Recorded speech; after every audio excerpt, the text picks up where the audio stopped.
we rightly celebrate the many achievements of women in various fields, it is imperative that the good fight continues and the many women we showcase on this day become the norm rather than the exception to the rule.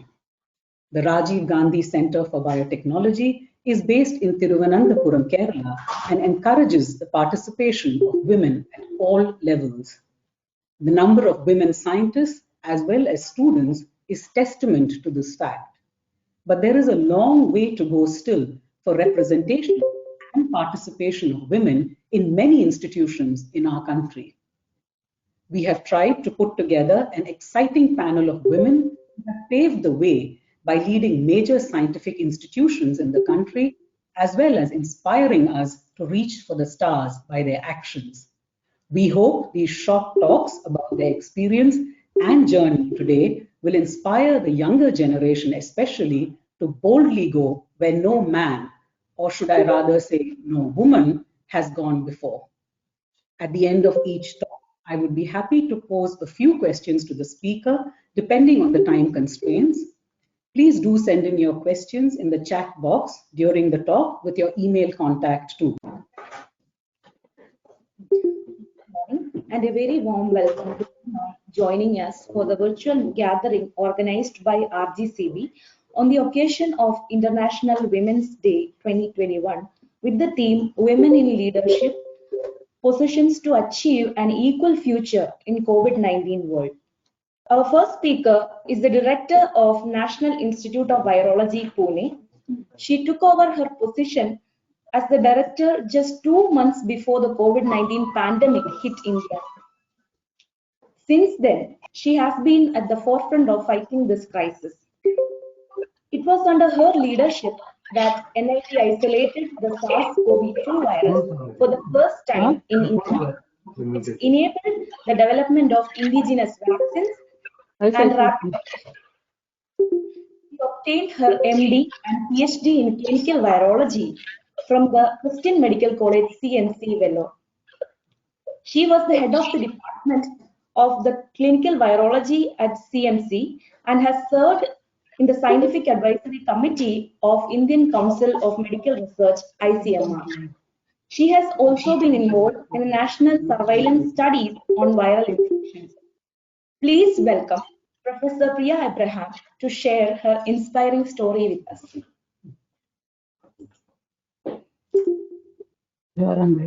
Very good morning to all of you. I'm indeed honored to be here on the occasion of Women's Day and to be invited by the Rajiv Gandhi Centre for Biotechnology to deliver this talk on this occasion. I would especially send my greetings to the director, Dr. Chandrabhas Narayanan, Dr. Radhika Naya and other members of the management, to each one of the scientists and students, particularly the women scientists and women students. And let me now log into my talk to give you an idea of what the last 1 year at the National Institute of Virology has been. हे काढू नाही पण ते सगळं connection जाईल मग ते Bluetooth आणि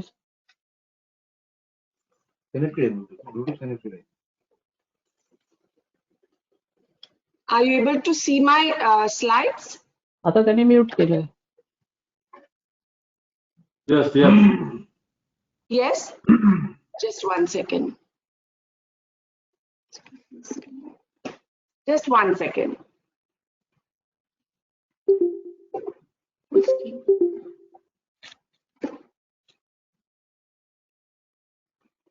I'll just make it a full screen. Mute yourself असं येते. Please hold on.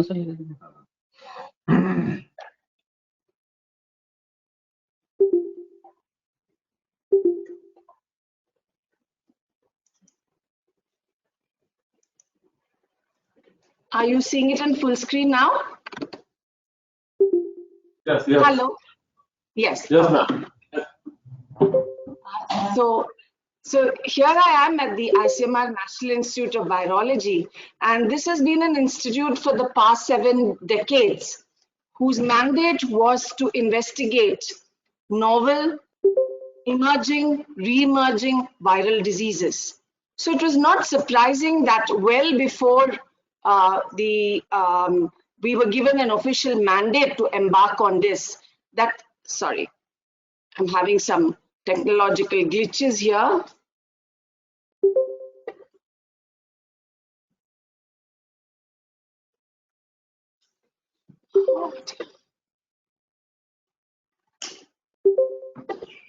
Just 1 second. I'm sorry, I've skipped a few slides.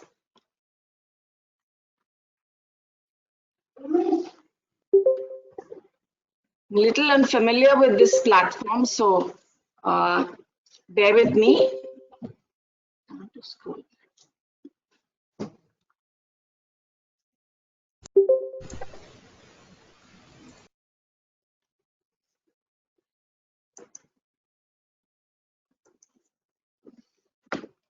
ये हटा सकते हैं।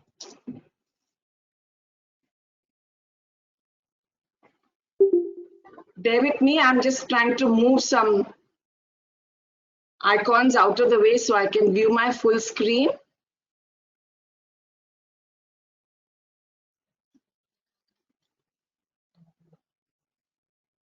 Yeah.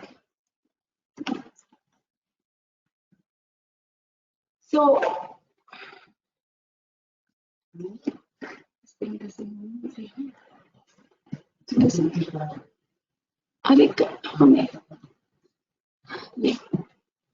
I'm really sorry for this, but I'm familiar with this. I'm not very familiar with this platform. So that it was very early in January that both physician scientists and laboratory scientists in NIV, without any official mandate from the government, went on to look at the cases of unusual etiology of pneumonia in Wuhan, China.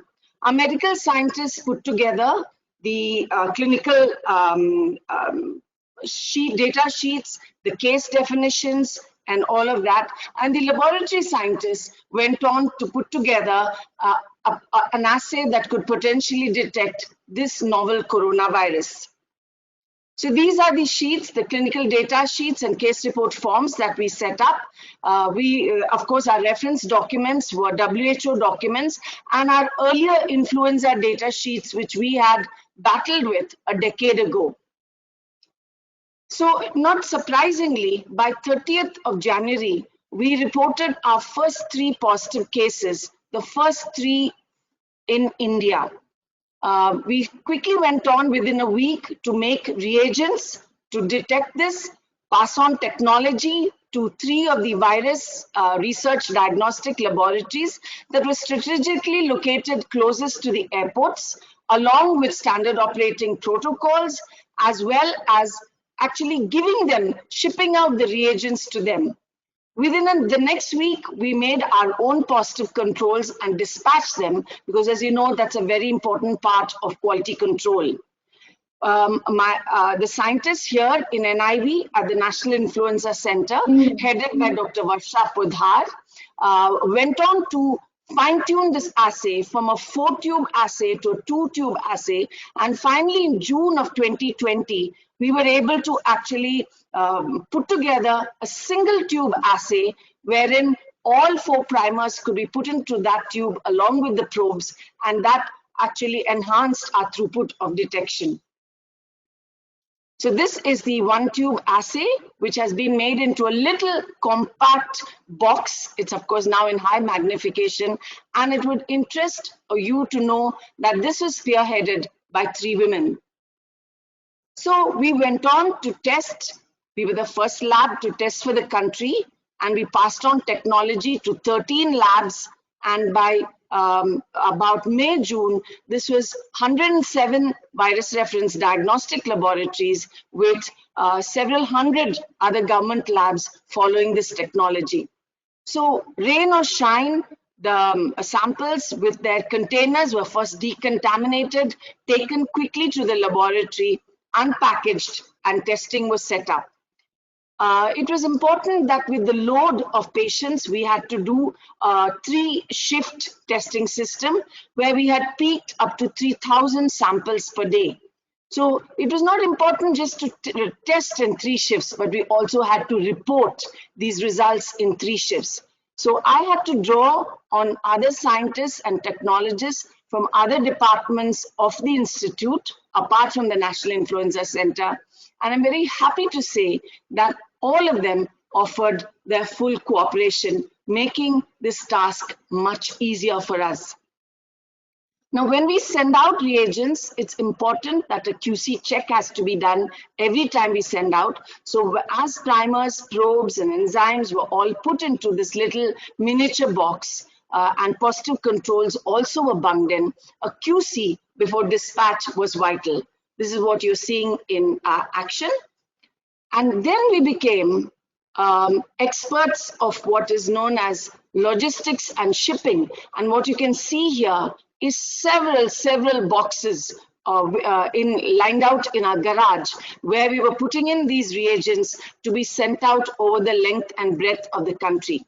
You can see them well packaged now, being assembled into a truck and ready to go. And these reagents left by the latest flight from Pune or the earliest flight from Pune, and we have dispatched over 57 lakh reactions to different government laboratories over the past 1 year. It was important when we were the premier lab and sending out reagents that we should be assured of our own quality. So I prevailed on my senior scientists to participate in the WHO External Quality Assurance System. It's wherein the WHO sends us a codified panel. We test it unknown of the reactivity in the panel and send back the results. And I'm happy to say we got a 100% score in the WHO Global Proficiency Testing Panel. We've done QC for over 90 different government laboratories, 24 private laboratories in Maharashtra. Within 2 weeks of our report of the first case of SARS-CoV-2 in the country, that is in early February, we also were able to put up our first TEM image, transmission electron microscopy image, and that's been published too. We also were the first to send in the first whole genome sequences of this virus from India. Our first introductions were directly from Wuhan. Though they had a 99.98% identity, the Wuhan seafood market pneumonia virus, they appeared to belong to 2 discrete clades, the S and the L clade, or in the pangolin nomenclature, an A and a B clade. We also were the first to isolate the virus, which happened on March 9, 2020. And after isolation, we went on to fully characterize it in the form of performing an immunofluorescence, once again doing an electron micrograph imaging, and also doing a molecular characterization of these early isolates. As part of the PM's Atmanirbhar project, we also helped the government in validating a number of assays, many of which were made in India. So we looked at virus transport medium, we looked at RT-PCR kits, some LAMP assays, some RNA extraction kits, and we also looked at serological assays, be it rapid antibody tests, ELISAs, CLIAs, which are automated platforms. Today, we have validated over 725 different reagents, tests either for the RT-PCR or for antibody, helping the government to finally look at the results and give a licensure for marketing. We also embarked on a very challenging mission in early March, wherein the government wanted ICMR to send somebody to Iran. This was the second half of February, where there were a vast number of cases in Iran, many deaths, and there were a number of Indian nationals who were stranded there in Iran. So what was asked of us was to go out there, set up a testing facility, screen, and send those individuals who were negative quickly back to India. So 6 of our staff went there, comprising 2 scientists, an engineer, and 3 technical staff. And in a record time, we were able to screen 2,028 Indians, and they were quickly evacuated. We also undertook a lot of training and capacity building, including the NDRF, a number of premier institutes in Pune, other medical colleges, other parts of Maharashtra, and over 155 individuals were trained physically at our institute over 13 trainings. This is not to include the numerous 7-day training that we did for the different virus research diagnostic laboratories and government laboratories through VC every day, morning and evening. So training and capacity building was a big activity too. We also made a training video to look at to know the good biosafety practices in processing this virus onto detection and reporting. We were also the first to make the first indigenous ELISA, the COVID Kavach ELISA, which used gamma inactivated SARS-CoV whole virus antigen. And this technology was handed over to about 7 companies, and you can see their names here. This was handed over by ICMR publishing an expression of interest, companies coming forward. And once they were shortlisted, they were trained online, reagents sent out to them, and now they are all using our ELISA. We were also the first to produce, to standardize the indigenous neutralization assay. As you know, this is an assay which is the gold standard of all antibody assays, wherein dilutions of patient's serum are set up, virus is added, and then one looks at whether CP appears or doesn't appear. If there is sufficient antibody will prevent the formation of CPE. So a negative result has a reverse connotation. If there is antibody, there will be no CPE. If there is no antibody, you will have CPE. So this was a very useful assay, and I will tell you about how important it came to be. We also looked at several candidate compounds that people claimed were of antiviral nature. We looked at over 100 compounds, of which 21 showed some promise. We also were asked to look at some machines. There were claims of ozone generating machine, negative ion generating machines that could reduce the burden of SARS-CoV-2 in the environment. Those were early days, and this mandate fell on us, and we examined this aspect too. The neutralizing antibody assay came in good stead when India embarked on the convalescent plasma study, otherwise known as the PLACID trial. This was a nationwide study, and for the entire nation, the neutralizing antibody assays were done here in NIV Pune. We also helped companies make what is known as hyperimmune immunoglobulin in equines, wherein the antigen that we had propagated in culture, we had grown up virus, we inactivated and gave them inactivated antigen, which was inoculated into horses, and they were repeatedly inoculated into horses so that high titer antibody was produced. This plasma was sent to us, the titer was determined, the antibody is modified such the FC portion is broken off. It's once again brought to us, titer is determined, and today there are at least 2 companies ready, perhaps 3 companies ready to produce this product commercially.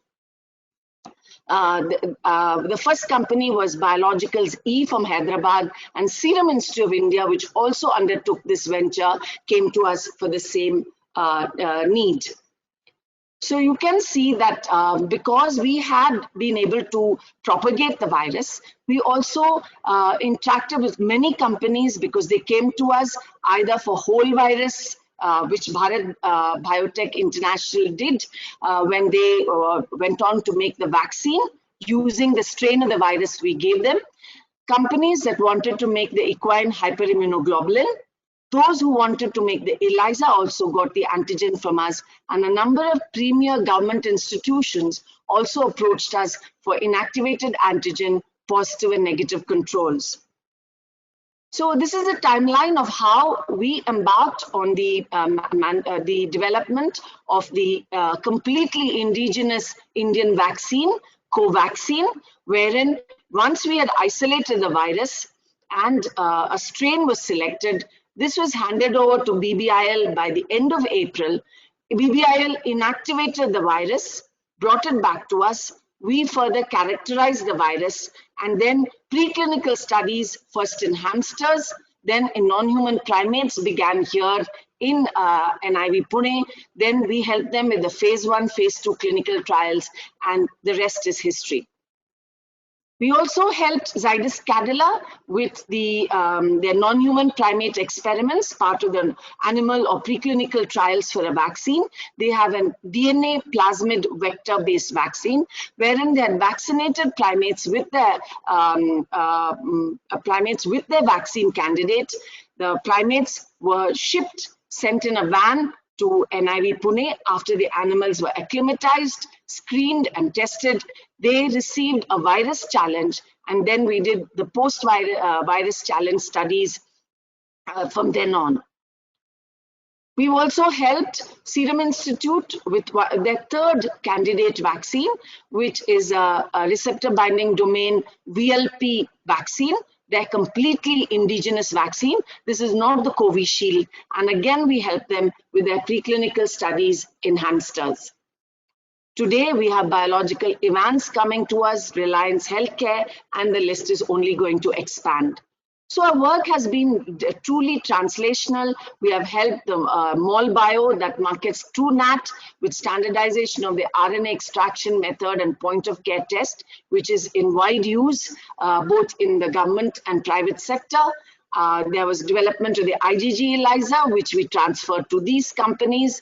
The use of the plaque reduction neutralization assay was beneficial in the nationwide PLACID trial, the statewide PLATINA trial, and we also helped in the in inactivating the virus and making antigen. We were also able to give this for those who wanted to make equine immunoglobulin, and we have totally 5 companies who have responded to the expression of interest.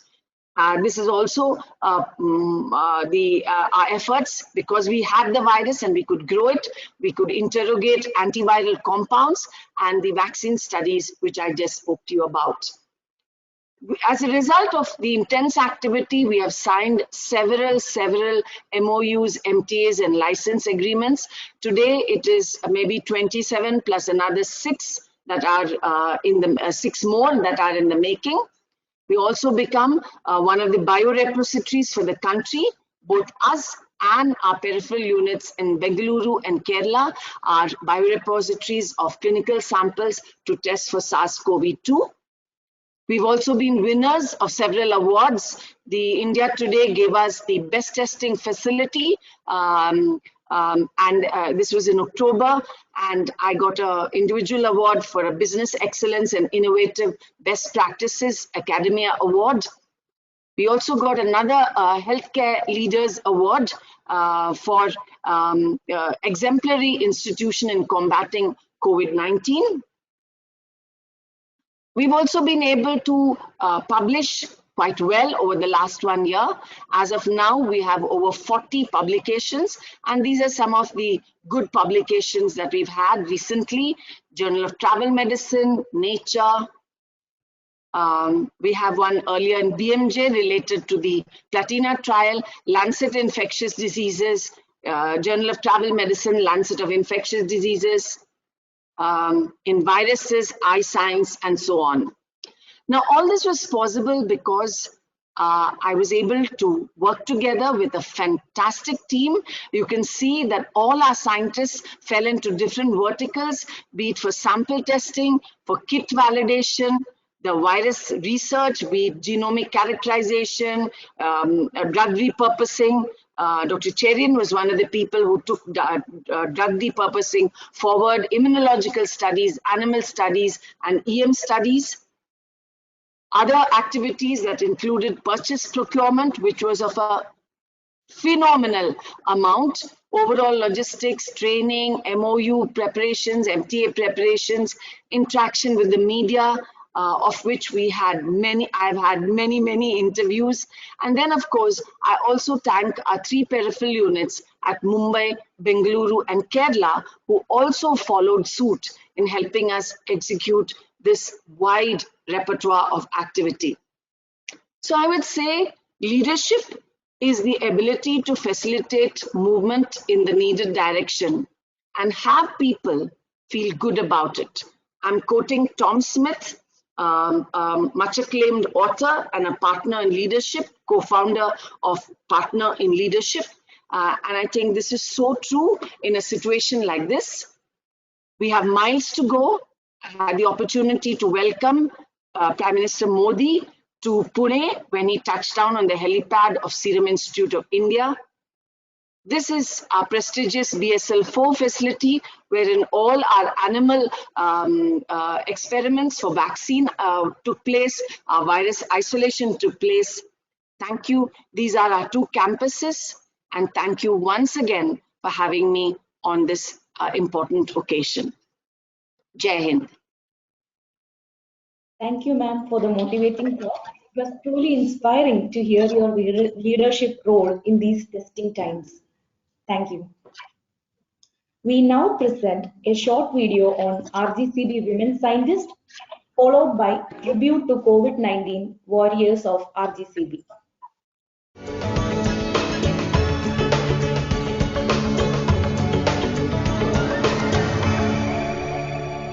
We would like to acknowledge the vital role women have played at all levels in making RGCB the vibrant, inclusive institution it is today. We showcase a few of the contributions at the individual faculty level, which collectively as a whole have led to the women of RGCB rising to any challenge thrown at them. We begin with Dr. Sonia, who leads her group in the Transdisciplinary Biology Division and is also the Chief Scientific Officer for the Molecular Forensics and DNA Technology Division. Besides having won a number of accolades like the National Women Bioscience Award, as well as being elected Fellow of several national academies, Dr. Sonia has played a leadership role in RGCB's DNA fingerprinting support services. Dr. Ruby John Anto's laboratory identifies natural products having chemotherapeutic, chemosensitizing, and chemopreventive potential like curcumin, explores their mechanism of action, and validates them through preclinical models. Besides being a member of a number of national academies, Dr. Ruby has brought laurels to RGCB with patents recognizing her role in uncovering new anti-cancer drugs. Dr. Malani Laloria's laboratory focuses on understanding events crucial for successful pregnancy, including attainment of uterine receptivity involving adhesion, invasion, tissue remodeling, and immune tolerance leading to embryo implantation. She has received a number of international and national awards, besides being elected to various scientific bodies in recognition of her work in the field of reproductive biology. Dr. Asha Nair studies the rising incidence and predisposition at younger ages towards colorectal cancers in India that urgently necessitate a better understanding of molecular mechanisms behind the origin and progression of this disease. The main emphasis of her laboratory is to understand the role of stemness regulating genes such as FOXXM1 and drug resistance modulating genes like MRP1 in tumor progression and relapse. Dr. Shrija's laboratory mainly focuses on understanding the functional role of estrogen, progesterone, and their receptor interactions, agonist or anti-agonist function of phytosomes with endogenous SERM27 by using in vitro and in vivo models. The laboratory also concentrates on understanding the bioactivity of pomegranate extract as well as its metabolites and conjugates in human microbiota. Dr. Priya Srinivasa's work focuses on understanding the mechanisms involved in early onset breast cancer, BRCA1 mutated hereditary breast and ovarian cancers, in developing anti-cancer strategies based on cues from the tumor microenvironment, as well as the development of non-invasive diagnostic tools for the early detection of cancer. She has published over 27 research papers and filed 1 patent during the last 5 years. Dr. Manjula's main thrust of work includes the molecular analysis of the innate immune responses in Piper nigrum or black pepper. In order to develop novel priming-based host protection strategies, they generate high-throughput proteome and transcriptome data in black pepper under conditions of disease and natural defense elicitor treatments and functionally analyze this by gene overexpression and silencing approaches. Dr. Debashree Datta's laboratory focuses on exploiting cues determined from developmental studies including hemopoiesis, angiogenesis and pluripotency in stem cells to develop disease models, creating better tools to detect disease or designing new molecular targets for metastatic breast cancer. She has brought laurels to RGCB by winning the DBT National Women Bioscientist Award in 2016. The principal focus of Dr. Devasena's laboratory is HPV research, developing studies on cancer prevention, cancer screening, and molecular characterization of human papilloma virus-related tumors, besides identification of pre-diagnostic markers for oral cavity and oropharynx cancers, as well as evaluating intermediate endpoints for long-term protection offered by the HPV vaccines. She was awarded the highly competitive DBT Wellcome Trust Intermediate Fellowship and is recognized as an expert in the field of oropharyngeal cancers by organizations such as the IARC and the USNCI. Dr. Karthika Rajiv studies the pathogenesis of chlamydia infections. As an obligate intracellular parasite, chlamydia metabolically reprograms host cells to deplete the tumor suppressor TP53, predisposing them to a tumor microenvironment.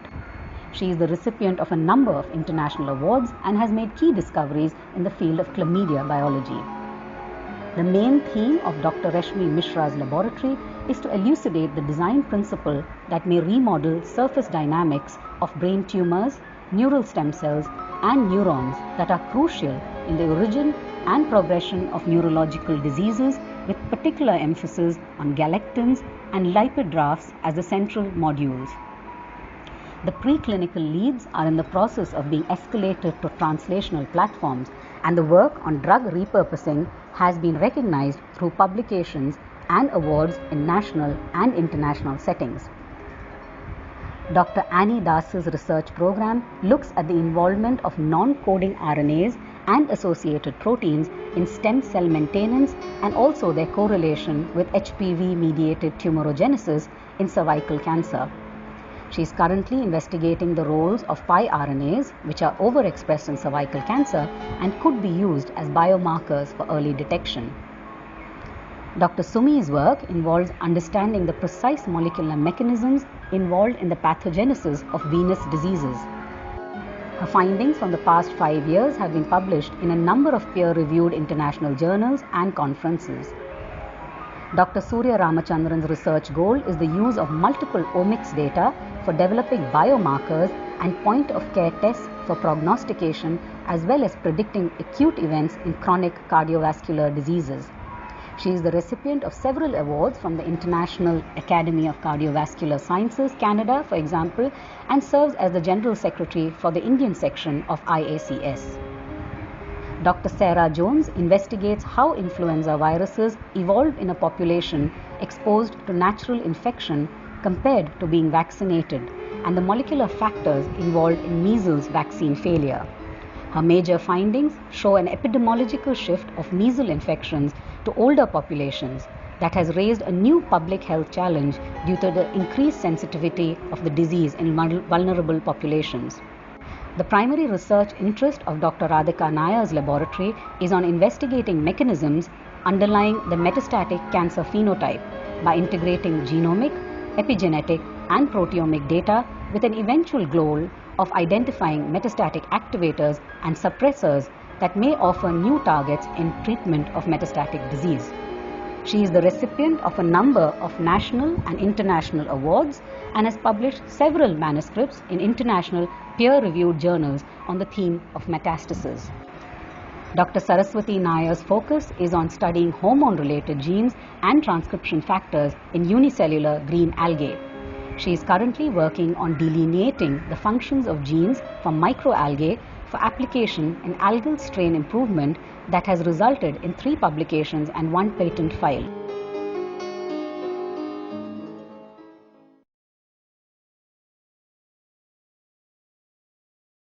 We would like to show our deep appreciation for the pink COVID warriors at the Laboratory Medicine and Molecular Diagnostic or LMMD division with a short video to celebrate their relentless pursuit against the deadly virus. When the world was facing the crisis of a COVID pandemic, Team LMMD Pink Warriors stood with the nation to fight against a common enemy, a duty that was fulfilled by the highest levels of skill and responsibility. While the whole world was facing a lockdown, the Pink Warriors were working 24/7 against this crisis, keeping aside their duties as homemakers, mothers, and wives, while taking care of the entire state and nation that was struggling with this life-threatening disease. The LMMD division has many firsts to its credit.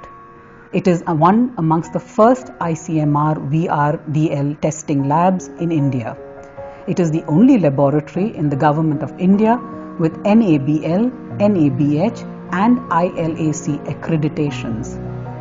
They have been processing more than 1,000 samples per day with a maximum turnaround time of just 24 hours.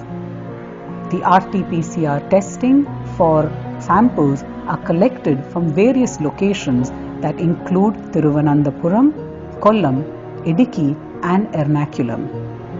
It is an ICMR kit validation center for COVID real-time PCR, ELISA, antigen and antibody kits, and they are also an authorized sample testing center for international travelers. Kudos to the LMMD Pink Warriors and many thanks. Let's move on to our next speaker.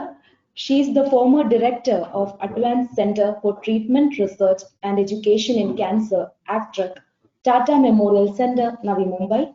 She is also the president of Immuno-Oncology Society of India.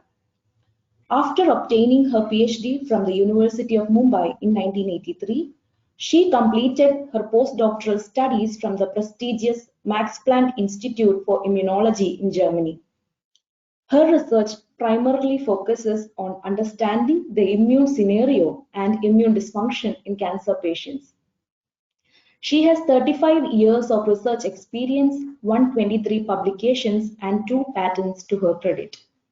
She has received many awards and accolades during this research period, including the Presidential Oration Immunology Society India Award in 2019.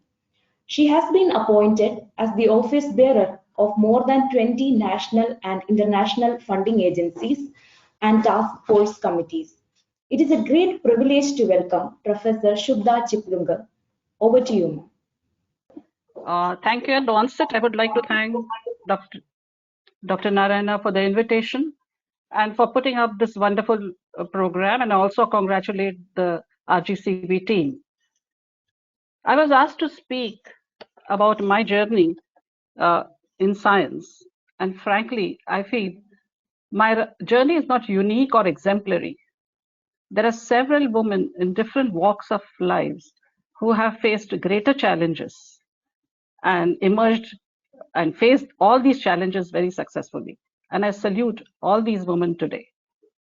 What I'm going to share with you is my experience, the challenges I faced, and which have helped me emerge, hopefully as a better person, and to think outside the box, rather to think outside my comfort zone, because especially when I became the director of the cancer research of ACTREC, my interactions with patients has taught me a lot. So let me start by telling you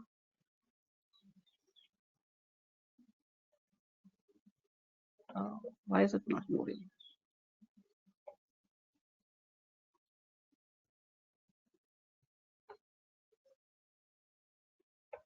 If you click on the present, start moving. No, the slide is not moving. Yeah. Is it? Okay. Yeah. So It's moving. I started my journey after my graduation in microbiology. I joined the Cancer Research Institute in 1975. Did my MSc there and in Parel. This was the old Cancer Research Institute, and many of you from RCGB are aware of it. And also did my PhD there under the guidance of Dr. Kumud Karande. And then we moved on from Cancer Research Institute, which was situated in Parel, to the Advanced Center for Treatment, Research, Education and Cancer, that is called ATTRACT, which is situated in Navi Mumbai. Now, coming to my PhD days, Dr. Kumud Karande, a wonderful person and my mentor, and I worked with her on understanding the immunological and virological aspects of murine mammary tumor virus. Unfortunately, she passed away in a road accident, and that too before my viva. So you can imagine my plight when your mentor is not there for your viva. But Dr. Sudha Gangal came to my help. She was the head of the Department of Immunology, and I gave my viva with Dr. Sudha Gangal as my guide, and later joined the Department of Immunology at the Cancer Research Institute to work with Dr. Gangal. Now, those were the days when hybridoma had created great excitement. Dr. George Kohler visited the Cancer Research Institute, and he conducted workshops, and then we established the hybridoma laboratory at the Cancer Research Institute, and I had the opportunity to actively participate in this program, and we made antibodies against alpha fetoprotein, against oral cancer cells, against leukemia antigens. We also made some anti-idiotypic antibodies. So the times were exciting. It was a lot of laborious work, I would say, to make monoclonals those days. The technology has advanced greatly today. But those days, it was backbreaking work, and especially to make against cell-associated antigens was very, very challenging. It was in 1984, early 1984, when I was keen to do a postdoc, and it was that time when Professor Stefan Kaufmann from the Max Planck Institute of Immunology in Freiburg, Germany, visited our center. I was introduced to him, and I had discussions with him, and then he offered me a postdoc position in his lab at the Max Planck Institute. I joined his lab in June 1984. And Stefan was a very, very different person. A great immunologist, a great teacher, a great taskmaster. And I have learned a lot from him, and what I know in immunology is because of the strong foundation laid by Stefan.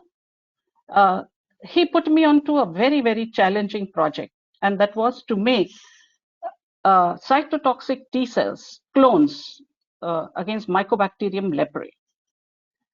Now, those were the days when T cell clones were very, very new. There were not many laboratories working on making T cell clones. And to make against M. leprae was even more challenging because they are not such strong antigens. You know, M. leprae don't express very strong antigens. So when Stefan asked me to do it, I was excited, knowing very well that I have stepped into a field which may not fetch any results. And this has been, I have documented this in a chapter which INSA asked us to write, which is entitled Lilavati's Daughters. And for a year or so, I had absolutely no results. I was working very, very hard, trying different routes of immunizations, trying different protocols, but it fetched no results. I was extremely disappointed. But what I did was, simultaneously, it was when interleukins or recombinant interleukins were out, and Stefan, in one of the lab meetings, just threw a vial at me and said, "Shubha, would you like to work on this recombinant interleukin 1? Now imagine my plight when I was not getting data from my own project, and I was given the option of working with using recombinant interleukin 1. So I continued working on both the projects. And after a year, when we used, and since there are young students in the audience, I want to tell you that I looked at very old references from 1940s, and which told me that intradermal injections for M. leprae might prime T cells. And I changed our entire protocol. And when I started giving intradermal injections, I started getting excellent results, beautiful T cells, which we grew, we expanded, and then did a lot of work with these cytotoxic T cell clones. But the interesting part was the project, which was my second option, worked very well, and I continued and got nice data from that project. So in short, what I want to tell you is never give up. Imagine for a postdoc who's away from her family in a foreign country, and the project not yielding any results was very disheartening. But finally, both the projects worked well, and we published a series of papers. I'm just showing two of them here. After completion of my postdoc in 1987, I came back to India, and it was the time when Dr. M.G. Dev was the director of the Cancer Research Institute and was had established the ICRC laboratory, or the vaccine trial laboratory at the Cancer Research Institute. And he was looking out for an immunologist who could help him in the immunological investigation in healthy household contacts and the multi-drug resistant cases. And then it was the right time, the right opportunity. I was interviewed, I was selected, and I joined Dr. Dev. But my background in mycobacterial immunology from Stefan's lab helped me a lot in addressing these questions. And Stefan was interested in continuing collaboration with us. And so we got two big projects. One was from ICMR, from the Indian Council of Medical Research, on immunotherapy trials of ICRC anti-leprosy vaccine, and the Indo-EU project. It was called the Indo-EC those days, for immunology and immunoprophylaxis of leprosy. This was really a different sort of an experience, because here 30,000 household contacts were vaccinated. We were visiting vaccinated vaccine areas like Sholapur, Latur, Bid. I was regularly going to Miraj Richardson Leprosy Hospital to collect blood samples of patients who are multi-drug resistant. And that what gave me a totally different aspect of how leprosy patients, how they live, how they survive, and how important it is to address problems in leprosy research. While I was working on leprosy, I always knew that I'm working at the Cancer Research Institute. And though I'm working on leprosy today, I will always be questioned, what have you done for cancer research? And moreover, the tuberculosis or the leprosy granulomas were very interesting. And it was the time when Susumu Tonegawa had just discovered the gamma delta, the genes for TCR gamma delta. Nobody knew about their functions. Nobody knew what these immune cells do.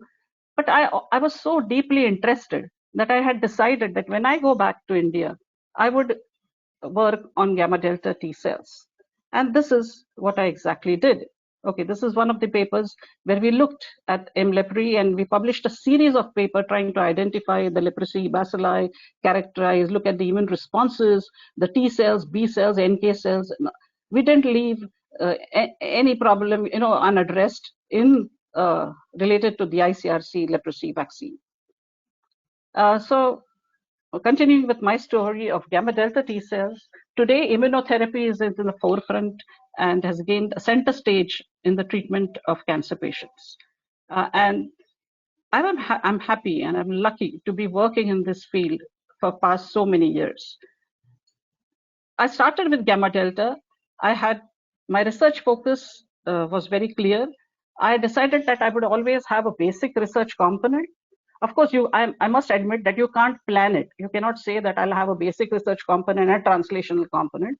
It comes from your own basic research.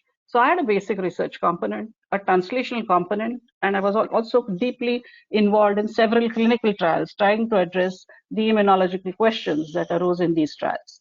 Again, I've given only 3 examples here, but there's a whole list of clinical trials, and I was happy to work with my clinicians in addressing their queries. So coming to this unexplored world of gamma delta T cells, what are these gamma delta T cells? These are very, very unique cells and very interesting cell types, and are now gaining a lot of importance in the treatment of cancer. They're 5 to 10% in circulation, and the major dominant subtype is the subset is the V gamma 9, which pairs with the V delta 2 chain, and another small fraction of V gamma 9, V delta 1.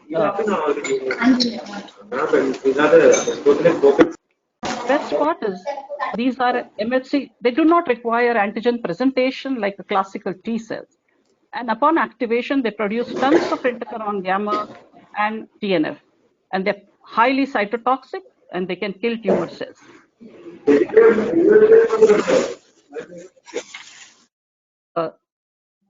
They will attract a lot of attention, and they're being used either as unmodified T cells or as engineered CAR T cells, the chimeric antigen receptor T cells. These were the different questions we addressed, trying to find out what metabolic intermediates in tumor cells are recognized by gamma delta T cells. Because remember, gamma delta T cells are very unique in respect to the antigens they recognize. They're not like the classical T cells. So they recognize some metabolites, and I just in a minute explain to you what these metabolites are. We questioned how they are regulated, and we showed the role of Notch.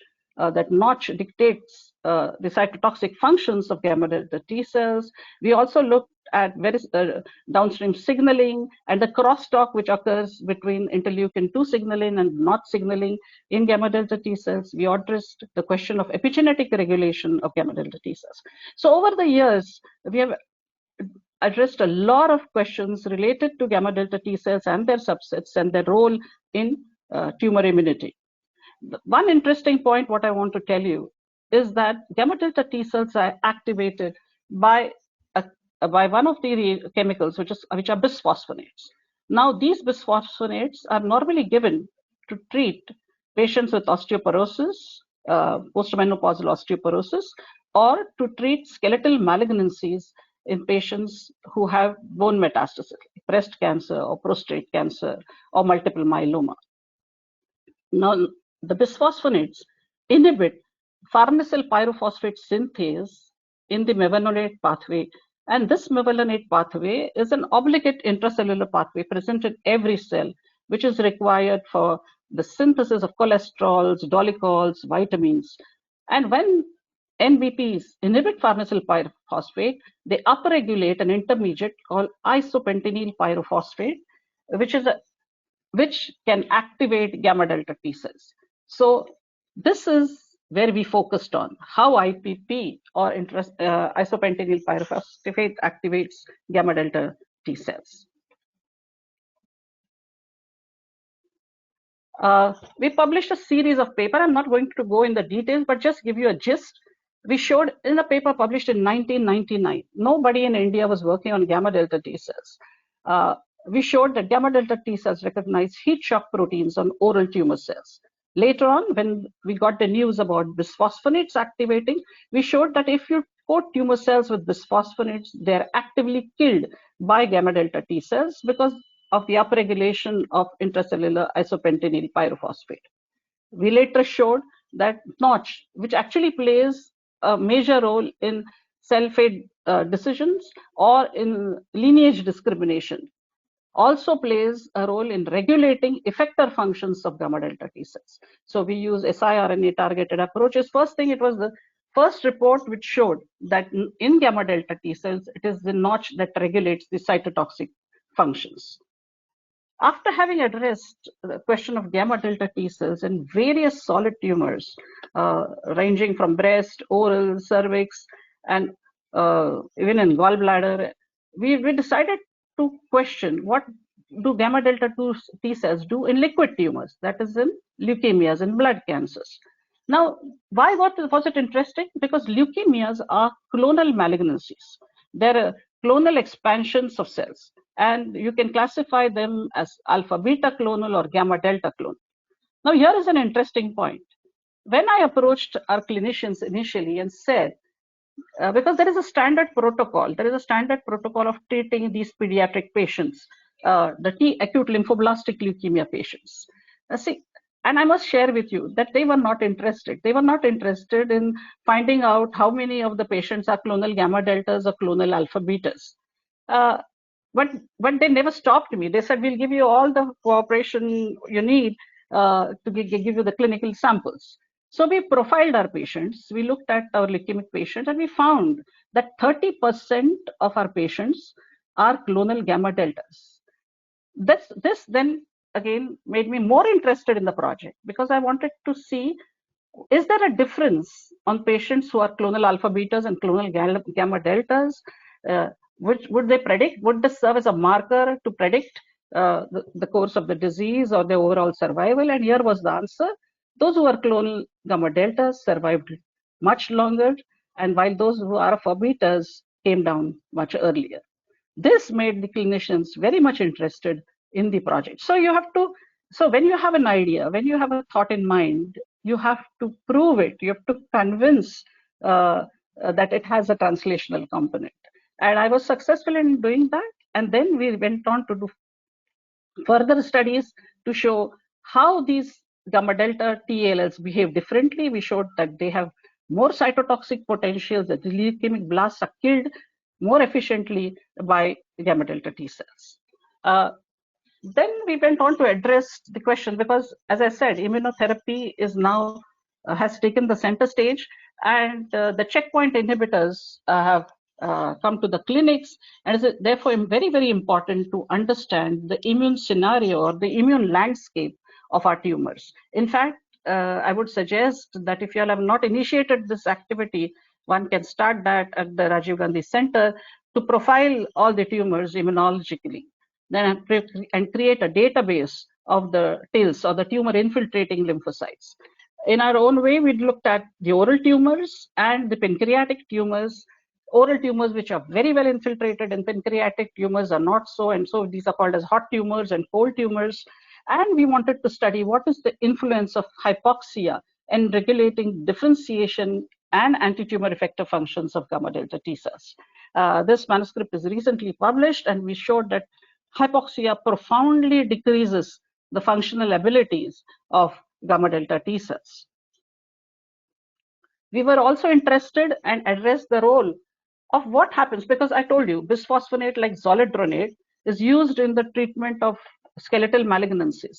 So we were interested in knowing what, and they are known to also activate gamma delta T cells by upregulating the metabolite IPP. So we asked the question, what happens, and this was a trial we did to find out postmenopausal breast cancer patients who were put on bisphosphonates, what is their immune landscape, what is the functions of their gamma delta T cells, and I'll share some of the data quickly with you. They have very highly activated gamma delta T cells in circulations, and they have the memory phenotype. So this is again a very interesting area to address, and we are continuing with the story further. I'm not showing you all the data, but we did a lot of work on to study the crosstalk of gamma delta T cells with human osteoclasts. And these are very difficult assays to do, because you have to establish the osteoclast. And then we showed that the state of activation of the gamma delta T cells dictates their functions, or dictates how they would behave in a crosstalk of bone versus osteoclasts and gamma delta T cells. Now, we have always looked at immune cells as protective, right? We looked at their anti-cancer properties, their ability to kill tumors, but they have a dark side to it. And in fact, these T cells can become pro-tumorigenic. Now, this thought was always lingering in my mind, and I wanted to understand if there is a subset in gamma delta T cells which may be pro-tumorigenic.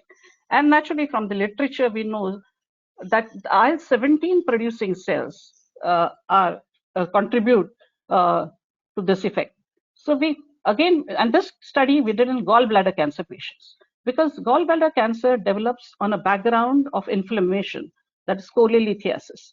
So what we did was to profile these patients, and to our surprise, we found an elevated subset of delta 17 producing gamma delta T cells. We profiled these patients extensively. We showed that there is infiltration of delta 17 in the tumors of these patients. These delta 17 subsets release high levels of IL-17 and vascular endothelial growth factor. We did angiogenesis arrays to identify which of the genes or which of the proteins are upregulated, angiogenesis related markers are upregulated. And here we now know that if this can be an immunological biomarker for bad prognosis, because we did survival analysis in the patients having delta 17 phenotype. And this was a review we were invited to write on the Jekyll and Hyde story of IL-17 producing gamma delta T cells. This is a survival analysis we did in patients. It was a follow-up done for 50 months, and we showed that those with low, we divided them into high and low delta 17, and naturally those with high delta 17, gamma delta 17 didn't do well. And on the right hand side, those with high interferon gamma who were high interferon gamma producers, in fact, did well. So we have a good biomarker in our hand, especially for GBC patients. In short, what we have done is just not looked at the cytotoxic functions of gamma delta T cells. We have addressed the entire landscape of the tumor and looked at the immunosuppressive networks by addressing the roles of regulatory T cells, by looking at the role of myeloid-derived suppressor cells, and looking at the role of Th17 cells. And unless we understand this crosstalk, it is difficult to predict whether a patient would respond to a particular type of immunotherapy or not. Now I'm shifting gears here, and I'm telling you my experience when I took over as the director of ATTRAC, the Advanced Center for Treatment, Research, Education in Cancer, in 2013. Now, this is a beautiful campus of ATTRAC, and many of you have visited it. Here we have a unique model where we have a basic research wing with 21 principal investigators and a clinical research wing with our different clinical departments, a wonderful bone marrow transplant unit, which is one of the best in the country. And there is a bridge which connects, and we always thought and felt it is important to contribute for the bench to bedside story. It was a big responsibility because it is very rare that a basic scientist takes the responsibility of the clinical counterpart. Now, as I said, I have a wonderful team. My team, my deputy director, Dr. Sudeep Gupta, a fantastic clinician who's now the director of ATTRAC, was with me. Dr. Naveen Khatri was there with me, and together we formed a wonderful team and a wonderful teamwork to look at various departments on the ATTRAC campus. The Center for Cancer Epidemiology was established here. Now, as I said, it was a wonderful learning experience for me because I came in contact with patients. And I always, besides my work, I always loved interacting with patients. And I'd always said, my doors are open and they can walk in my office anytime. I've always wanted to contribute for the well-being of the patients. And it is the role of the director to bring in money, to bring in funds. And I felt that the operation theaters in ATTRAC needed renovation, needed a revamp. And this is, I would like to thank, because this was not easy to get the support for Morgan Stanley for building the OT and ICU unit at ATTRAC, a totally new unit which was made there. And I felt the patients who are staying with us, because our patients stay on campus for a few months with us, especially the bone marrow transplant patients, I felt that they need some space where they can open up, where they can express their feelings. So I started one magazine, which I called Antarang, for the staff and patients could contribute.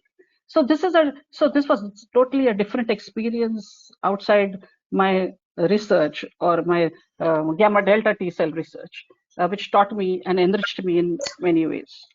I always felt the importance of having collaborations. And to the young students, I want to say, you cannot work in a silo. You cannot say, I'll do everything. You need to shake hands, you need to hold hands, and for that, collaboration is extremely important. We did some very good work. I did with late Dr. Rajiv Kalrai. We worked on understanding the role of galectin-3 and the immune responses to galectin-3. This was another interesting collaborator, Dr. Madhavi Indup. She's head of the zoology department, now retired in a college, who's very passionate about research and had certain extracts of turbomethanol extracts. And we did a lot of work to understand their role in osteoclasts and inhibition of osteoclastogenesis. We have several papers on this aspect, and I could, from these studies, I could translate them to understanding bone metastasis. Another collaboration with IIT, with Dr. Prakrit Tailia, we'll be using different matrices for gene delivery and for studying the effect of T cells using these approaches in animal models. A wonderful collaboration with Dr. Rajesh Dikshit from the epidemiology unit. In fact, this was a center of excellence given to us by the DBT for addressing the role of gallbladder cancer. And here I want to show you where the scientists from Rajiv Gandhi Center for Biotechnology and some of us, Dr. Priya Abraham, who spoke earlier, and so many of us. And for a change, it was mostly a female-dominated group.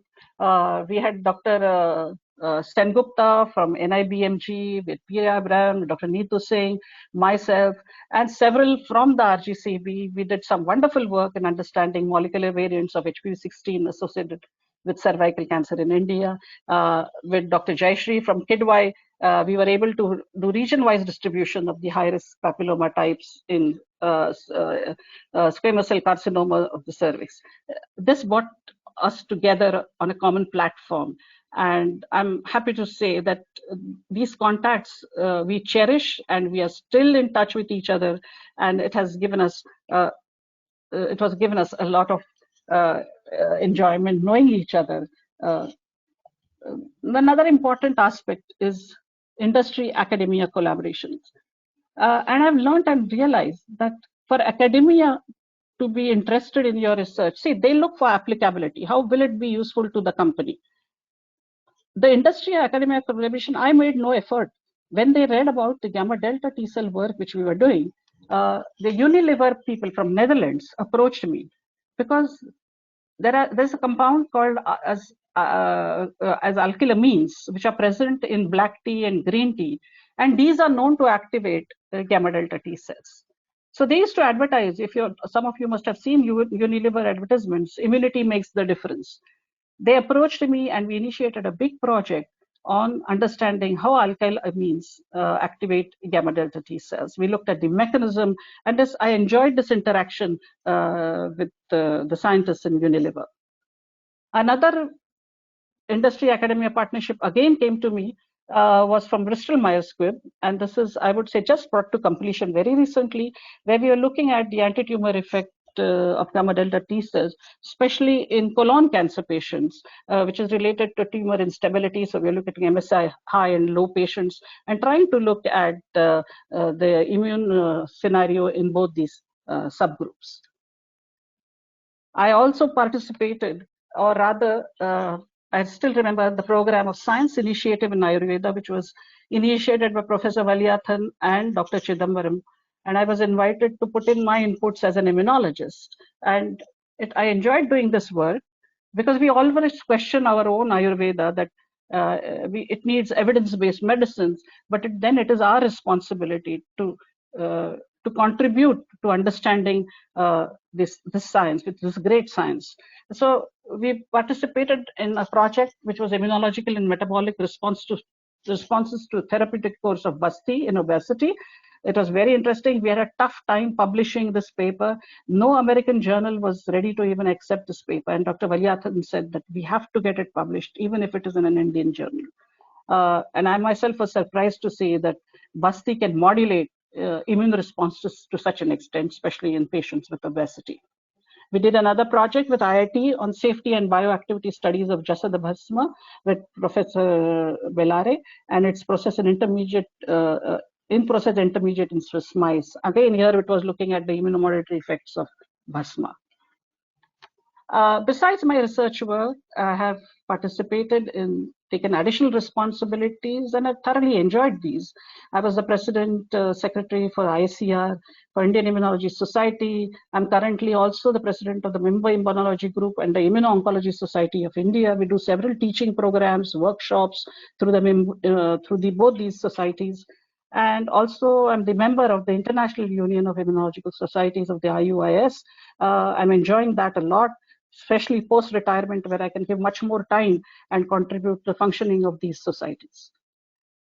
Just some pictures from the IACR activities, which we did in schools and colleges of Mumbai, and trying to create awareness about cancer. I've contributed to university academic activities as either as chairperson, both in Mumbai University for many years, and to the Homi Bhabha National Institute, which is a DAE sort of university, where I've been the convener of the Board of Studies in Applied Biology, again for many, many years, and a member of the Academic Council. I've been on the Senate of IIT. So it has brought me very close to understanding the education system in India, which really, according to me, needs a lot of improvement. But we as scientists have to understand this and come forward to bring about this change. One of the only dream which I feel is left unfinished in my career is to initiate the gamma delta T cell therapy in patients. In 2014, I thought that ATRAC should have a GMP facility. We approached DAE. The project got sanctioned, but the facility, due to the now recently, it would have been completed, but it has got a bit delayed because of the COVID pandemic, and I'm sure now the current director of ATRAC. So I just close now. There are so many people who have helped me in my journey, and as I said, interaction with patients and especially seeing the other side of life has educated me, and also brought in me the aspect to discover myself, to understand the lacunae I have. So to all the young students, only one line: never give up. Be very, very passionate about everything you do. Thank you, and happy Women's Day to all.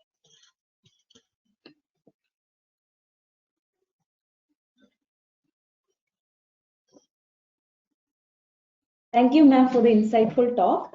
Let's move on to our next guest. She's a professor at the Special Center for Molecular Medicine, Jawaharlal Nehru University, New Delhi. She has 22 years of research experience and considers teaching as a passion, not profession. She believes that it brings immense satisfaction and makes her feel more youthful, receptive, and lively. She obtained her PhD degree from the Department of Chemistry, University of Allahabad, and completed her postdoctoral training from the Indian Institute of Technology, Kanpur. She has also served as professor at the University of Delhi. With 74 research publications, 2 book chapters, and 4 patents, she has received multiple awards and honors for her research work. Please welcome Professor Vibha Tandon. Good morning, everybody. Dr. Priya Abraham and Dr. Chiplankar, you had 2 leading ladies from India who have given a wonderful presentation. And I have been involved in this. So RGCB Women's Day, celebrations, I received a call only on Saturday, but I accepted because if there is anything related to women, I always appreciate it. And I think that if I can contribute in any manner and if I can motivate specifically certain women in science, that would be my area. That would be my privilege. And I have been associated to the DST Women in Science program for almost 7 years, and I have worked very closely with certain women all over the India, specifically to bring them back to the science program. And I have been working all over the India over the giving talks and telling them about the programs of Government of India, that how can they really bring back their career to the in the science.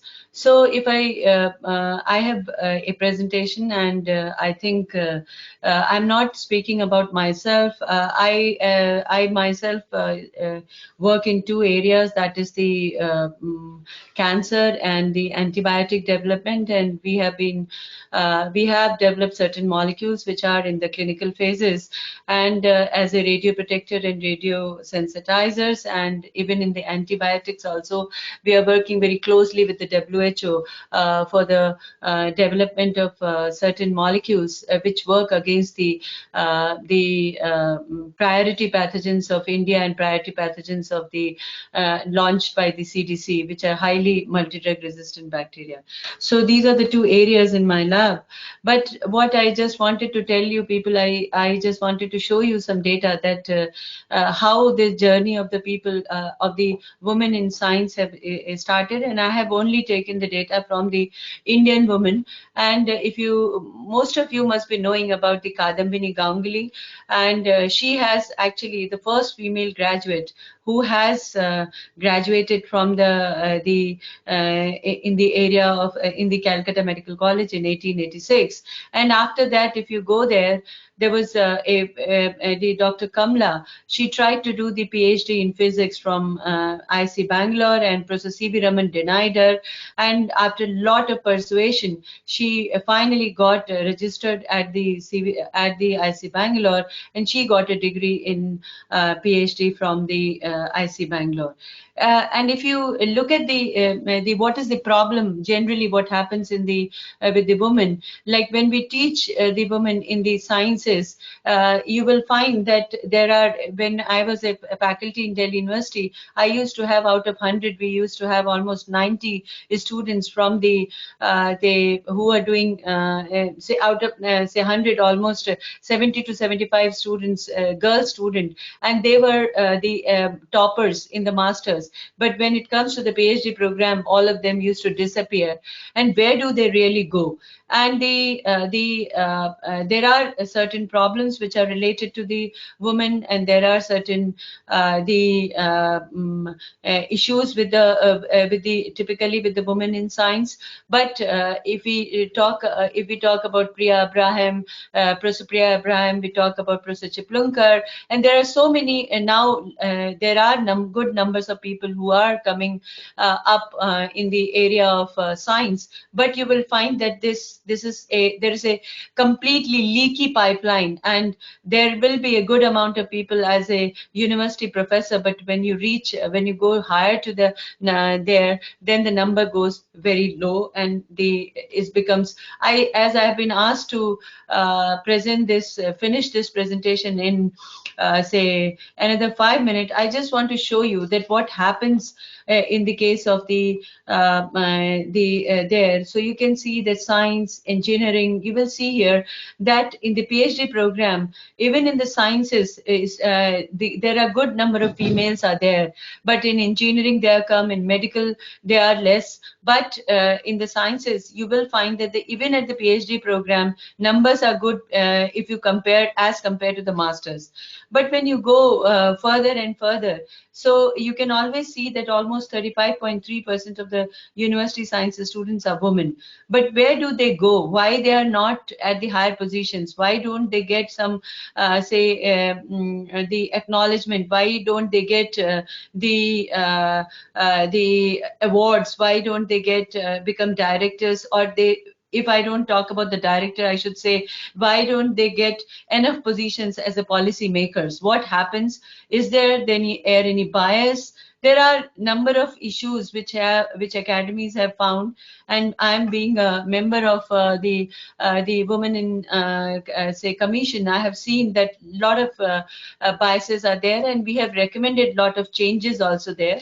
And if you look at there, you can find that in the sciences, if you look at the women and the men at the higher position, the university enrollment is not that bad, as I have already told you.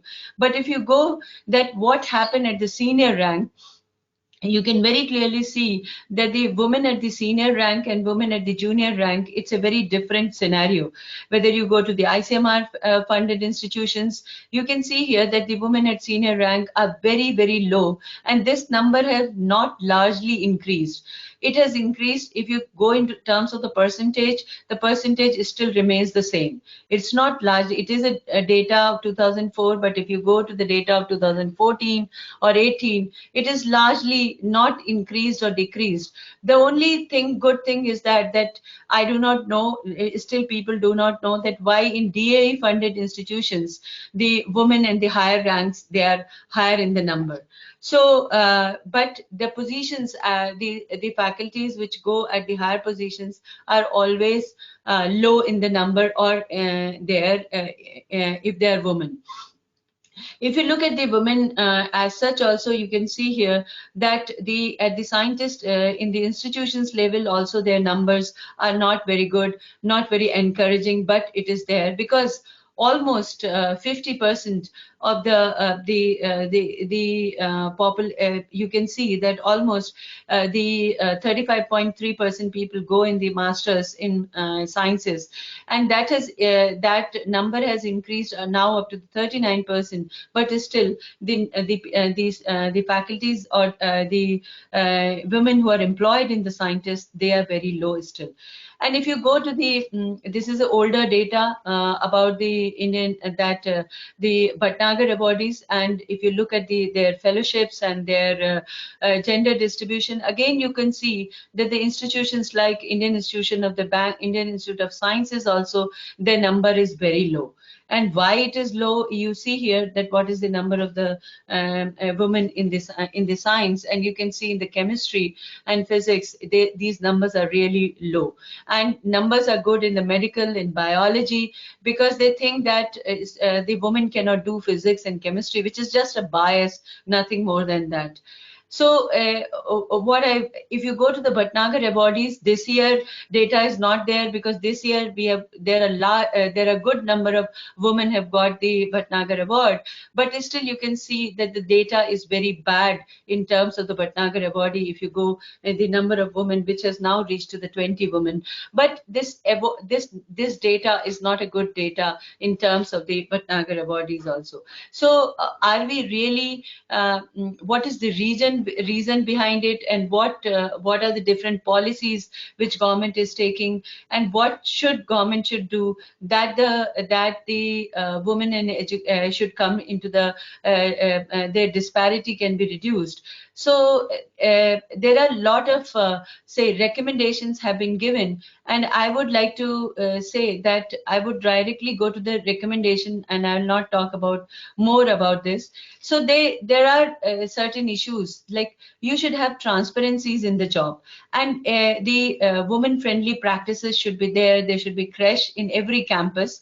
I can tell you that this is a recommendation given by UGC and Government of India, but I can vouch for it that there are almost 80% of the institutions, even in India, still do not have a creche. And if they have a creche, in the name of creche, they have one room where there are not good facilities available, and the number of children which can be admitted to the creche program are not. And one should have a very flexible program. We should have the flexible timings for the women, and so that the women can work even if they want to work in the late night, they can work. And if they don't want to come early in the morning, or if they want to come early in the morning and they want to go into the afternoon and then they can reappear in the late night, they should be allowed. A flexible timing is still a issue in India to be discussed by the people. So there are and then there is a recommendation that every say selection committee should have a woman as a one of the member of the selection committee. But these things remain as a recommendation, but they in some institutions it is being applied, whereas in the other institutions it is not being utilized, and you won't find that this is the truth. And it was a big recommendation by the UGC or by the other institution, by DST, by DBT, that every say if there is a woman candidate in any in any interview, then also a woman faculty should be the member of the there. But I can tell you that those kind of things are only not being pursued. Lot of things have changed for the women. Lot of things have become women friendly in the sciences, but still lot of biases are there, and lot of studies have appeared even in the papers like Nature, and there they have proven that when a biodata was given to a Harvard faculty, and in one it was written Jacob, and the same biodata it was written Mary. So most of even the female PIs have preferred to give Jacob better job than the Mary. The salary differences they offered were different, and they more people, say PIs went for the Jacob rather than going for the Mary. Whereas both the biodata were same, only the name of the biodata were changed. So there are a lot of problems were there, and after that a lot of programs were initiated by Government of India. And there is one data which I would like to present here, that in the medical profession now almost 50% is the number of the women participation is almost 50%. Why? Because that is one area where a woman can open her clinic, she can do her own job, and she's not say too much dependent on the other people, and she can excel in her clinic, in her nursing home, in her facility. And so that is one area, and which is one of the most difficult area. So it is very clear that women are not weak and they cannot do well in the life. It's not the reason. The reason is still the policies. Reason is still the biasness. Reason is still the mindset of the society, and the mindset is the biggest thing which is required to be changed. And there is a facilitation of the re-entry of the women into the science workforce after family-related gaps. So this is one area where we need to work in a very large manner. There are programs for DST and DBT, and these programs have started almost 20 years before, and there are programs which are there, but there are not enough programs are there. We need, for such a big country, we require larger number of the programs where women can re-enter into the science and pursue their dreams. I think I will finish with these things. There are large number of the Dr. Ram Ramaswamy, Rohini Godbole, they have been writing the books, and we need to read those books. And we have to create one last thing I would like to tell you, that we need to create more role models in the life, more role models in the women's, in terms of the women scientists. And there are DST, DBT, everybody is working in this area. Lot of programs are being launched where the women scientists are being interviewed, and their interviews are being displayed. But I would say that we need more and more large number of role models, and more women. I won't say that the Women's Day should be celebrated. More number of women related conferences should occur, and so that this leaky pipeline can be sealed, and we can get a after PhD, this vertical segregation can be removed, and more number of females. When the females will go on the top, then only it can be facilitated further. And over and above, when I have lot of other data, but I think I'm being asked to finish this program, so I would like to finish it. And if there are any questions, I'm free to say it. And I've been informed that about the schemes and opportunities of the Women in Science. There are, after me, there is a speaker who will talk about the programs of the Women in Science. So I'm leaving with this, and thank you very much for giving me opportunity, and thanks a lot. Thank you, ma'am, for sharing your insightful talk. Our next guest is presently Scientist F at the Division of Science for Equity, Empowerment and Development, Department of Science and Technology, New Delhi. She has been actively involved in planning, granting, and monitoring of nationwide projects on women empowerment through science and technology-based interventions. Let me invite Mrs. Indu Puri. A very good morning to all of you, respected Dr. Chandrabhas Narayanan and all his team members. And I thank you all for giving me this opportunity of, giving my programs and talking about myself. Because we have been working a lot about gender-related initiatives in Department of Science and Technology. As the time limit is less, I will not talk much about myself. I would only like to say that I was in Department of Science and Technology. I started my journey in 1990. Before that also, I was investigator in Ministry of Small, Medium and Micro Enterprises. And both the platforms gave me tremendous opportunity of working with the society. And I worked under late Dr. Narendra Sehgal, who got the Kalinga Award for the Science Communication, and I was in Science Communication Division earlier, where we prepared tailor-made programs for the societal, scientific temper, because it is one of our fundamental duties to inculcate the spirit of inquiry, humanism, and scientific temper as per Article 51H. And in those days, we did a lot of programs on demystification, for scientific eradication of so-called miracles, babas, their gullible masses were being, taken into this thing. And in that also, women are very, very susceptible to all these tantrics and babas. And we prepared a lot of programs, and that was very good initiative. And it continues even today. Then during the Bhuj earthquake, after the Bhuj earthquake, we did a lot of programs on disaster preparedness. And because in any disaster, mostly women and children are worst affected.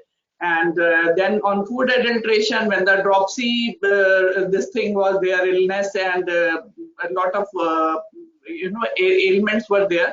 Then we did many programs on food adulteration, and we use all kinds of medias.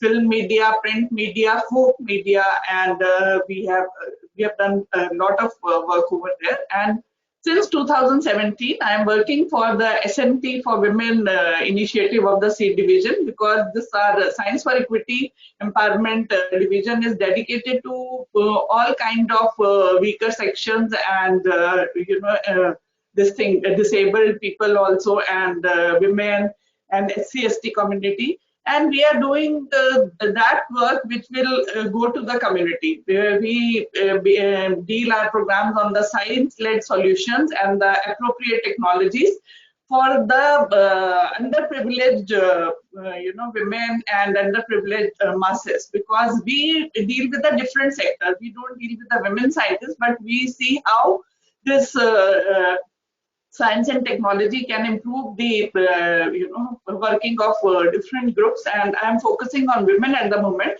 So we do the research development and knowledge generation for the life cycle of women, because in the women's life cycle there are so many challenges are there, drudgery is there, and we have to have their livelihood opportunities.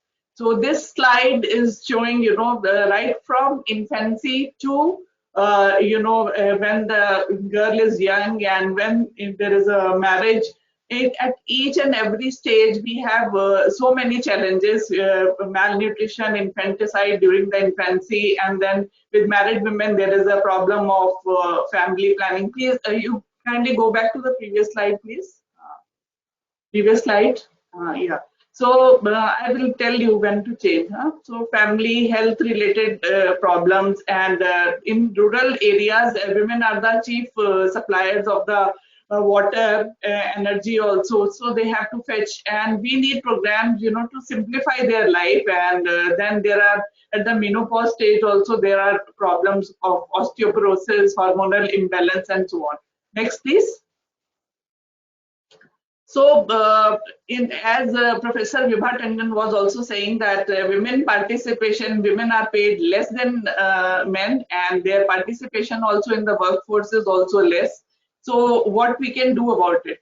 So, next, please. Next slide, please. So, there are many indicators for women, and for that, previous slide, can you go back to the previous slide, please? Employment, then Human Development Index, then STI policy says that programs should encourage equity and inclusiveness for women. So we have prepared a number of programs for women, and we can go to the next slide, please. Yeah, so this SMT for Women program, this was started in 81 and 82, and it has a budget of nearly 10 crores. And in this, under this program, we support Women Technology Park. And the Women Technology Parks did a lot of good work during the COVID-19 scenario, and we had the reverse migration area. Women also, for that also we have given a specific call for proposals, and then we work on women's health and nutrition, women's safety, and livelihood related programs. And our partners are research and development institutions, universities, SMT based agencies, and even NGOs. So in Women Technology Parks, we try to identify the weakest weakest link of that area and how to improve upon that, and use the strongest link, and how to work with that. And women are encouraged to use the available resources of that area, and with that they can have the livelihood system improvement. How science and technology can enhance the livelihood opportunities. I will be showing it through various examples, and then we give the training and capacity building, due to which they can have self-help groups and they can make micro enterprises. Next, please. So we are trying now that all these trainings and capacity building, they adhere to the National Skill Qualification Framework, because as we were going through these trainings, we observed that the trainings were not very well standardized. So if they have a standard level of qualification, then they can have a universal kind of certificates, and which will hold value elsewhere also. So now we are giving all the training with respect to NSQF. Next, please. Radhika is seeing me as if we are getting late or something. I will finish quickly. So this is again about how to have that NSQF certification. Next, please. So training is given on post-harvest technologies. Then we have modern areas like 3D chocolate making machines, and on granite bricks. Then how to use computer numerical cutting and hot wire cutters for making value-added products, and then drying of flowers, then fly ash bricks production. In the nationwide, we have more than 40 women technology parks, out of which 12 are ongoing, and others have been recently completed. Next, please. So these are some technological examples, what all we are doing there, like with fly ash bricks, and then herbal tea making. And in the challenge is to have nationwide programs, and certain areas we don't get very good proposals. Then we have to motivate women, and we have to motivate the local population to take up these trainings and to improve their livelihood systems. Next, please. So this is then we are working with the CIAE to have a drudgery reduction tools for women. Here a woman is trying to peel off these groundnut pods with the help of a machine, so that her drudgery is reduced considerably. Next one. So how to submit the proposals and all, for that these days everybody has to apply online only, and we give good support to the promising proposals, and it can be related to women empowerment, various aspects, as I showed in the previous slides. It can be due for the women health and nutrition, for women livelihood related issues, women safety issues, and all other issues related to women. Next, please. During the COVID times, we had to tweak our regular programs, and I must say that all women in our women technology parks and other livelihood related projects, they tweaked their normal agenda, and they prepared masks, sanitizer, and they prepared awareness material also in the vernacular language. Here it is showing KVK Sitapur. And then in the down south also, women are making a mask, and then they are making hand sanitizers also. And this is Varanasi in the third. Also, we have women now making all kind of masks besides their regular work. Next, please. So here in the Malabar Social Service Society, they had this women-related awareness program also, for not only for women, for everyone, how to break the chain of coronavirus. And these are in the northeast, hand sanitizers were made, and with the help of gamchas, they prepared all these masks so that far and wide in the villages also the masks reached, and the Government of India was constantly working and preparing sanitizers and hand masks in bulk and reaching out to the unreached. Next one.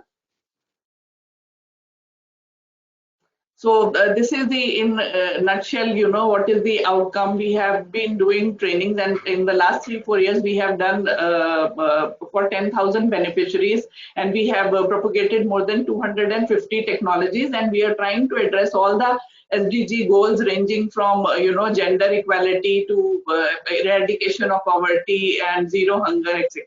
Next one. So these are again, you know, how to submit the proposals, because I was asked that I should tell about that, but there's no time. And this is roughly about the other schemes of DST, where we have this one scheme is under Kiran, you know, if you can go back 1 or 2 slides, if you can give me 2 minutes, and I can tell you about all those schemes also.